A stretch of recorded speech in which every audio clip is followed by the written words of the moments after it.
ঈদের তৃতীয় দিনেও পর্যটন স্পটগুলোতে পর্যটকদের ভিড় কতটুকু রয়েছে তা জানতে আমরা কক্সবাজার এবং পটুয়াখালী থেকে দুজন সহকর্মীর সাথে যুক্ত হব।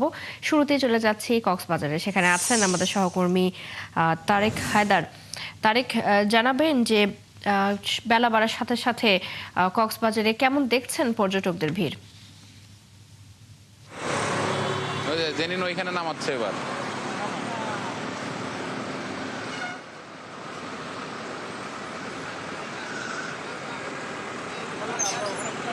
আসেন বউ কই ফাতে হাসান হাসান ওইটা সেটাই বাড়ছে। আমরা সমুদ্র সৈকত দেখাবো। পুরো সমুদ্র সৈকত জুড়ে, বালিয়াড়ি জুড়ে দাপিয়ে বেড়াচ্ছে পর্যটক তারা এখানে ঘুরছে। শুধু সমুদ্র সৈকতের লাবণী, কলারতলি এবং সুগন্ধায় ঘুরছে না তারা। 20 কিলোমিটার সমুদ্র সৈকতের বিভিন্ন পয়েন্ট আছে। মেরিন ড্রাইভ আছে 80 কিলোমিটার। এখানে ইনানি সৈকত, হিমচুরি সৈকত, পাটোয়ারটেক সহ পাহাড় আছে, হিমচুরির পাহাড় আছে। সবকিছু মিলেই সমুদ্র সৈকত কেন্দ্রিক। শুধু নেই পর্যটকরা, তারা পুরো মেরিন ড্রাইভ সড়কের আশপাশে পাহাড়ে আছে, সৈকতের বিভিন্ন পয়েন্টে আছে। তারা মহেশখালী উপজেলার আদিনাথ মন্দির যেটি পার্ক সেখানে আছে। তারা চকরিয়ার দুলাহাজারা চাপারি পার্কে ঘুরছে। পর্যটকরা কক্সবাজারে যখন আসেন, কেউ পর্যটক আবার দেখলাম যে সমুদ্র সৈকত চায় না, তারা কয়েকটি পর্যটন কেন্দ্র তারা ঘুরতে চায় একসাথে।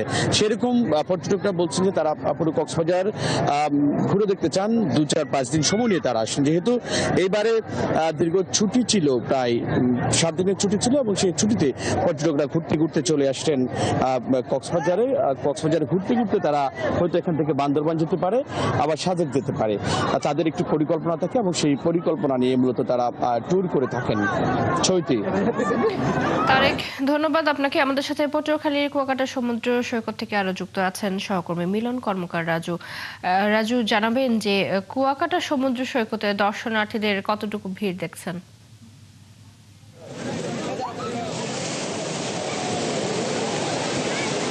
ধন্যবাদ আপনাকে। ঈদ মোবারক দিদি।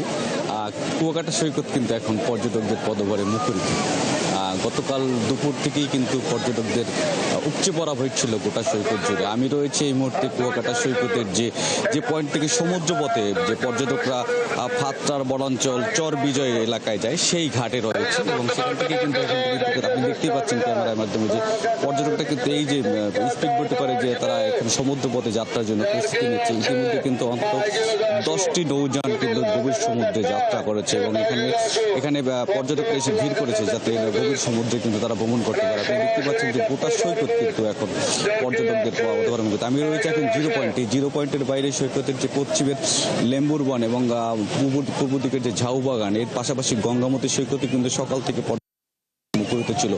এখানকার ট্যুরিজম ব্যবসায়ীরা আমাদের যে বিষয়টি জানিয়েছেন যে গতকালকে যে পর্যটক ছিল, আজকে কিন্তু তার চেয়ে বেশি পর্যটকের সমাগম হবে, এবং আগামী শুক্র বা শনিবার পর্যন্ত কিন্তু পর্যটকদের এই পদভারে মুখরিত থাকবে।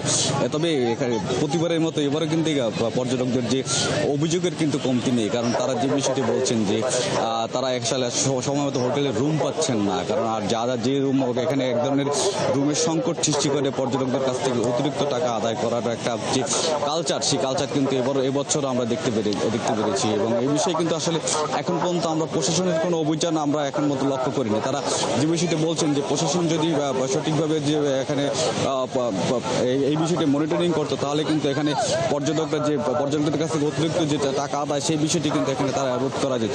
এবং এই বিষয়টি মাথাকে তারা জরুরি ভিত্তিতে প্রশাসনের অভিযানের প্রশাসনের যে অভিযান সেটি পরিচালনার জন্য দাবি জানাচ্ছে। আরেকটি বিষয় আপনাকে জানিয়ে রাখি যে কুয়াকাটা সৈকতের বাইরে কিন্তু পায়রা সমুদ্র বন্দর যে এবং 4 লেন 6 লেন এই যে সড়কগুলো, এই সড়কে কিন্তু বিকাল থেকে পর্যটকদের পদভারে মুখরিত ছিল, এবং আজকে কিন্তু পর্যটকদের আরো বেশি সমাগম হবে বলে তারা আমাদের জানিয়েছেন। তো এই ছিল কুয়াকাটা থেকে আমার কাছে সবশেষ খবর। রাজু, ধন্যবাদ আপনাকে। আমাদের সাথে কক্সবাজার এবং পটুয়াখালী থেকে যুক্ত ছিলেন আমাদের দুজন সহকর্মী।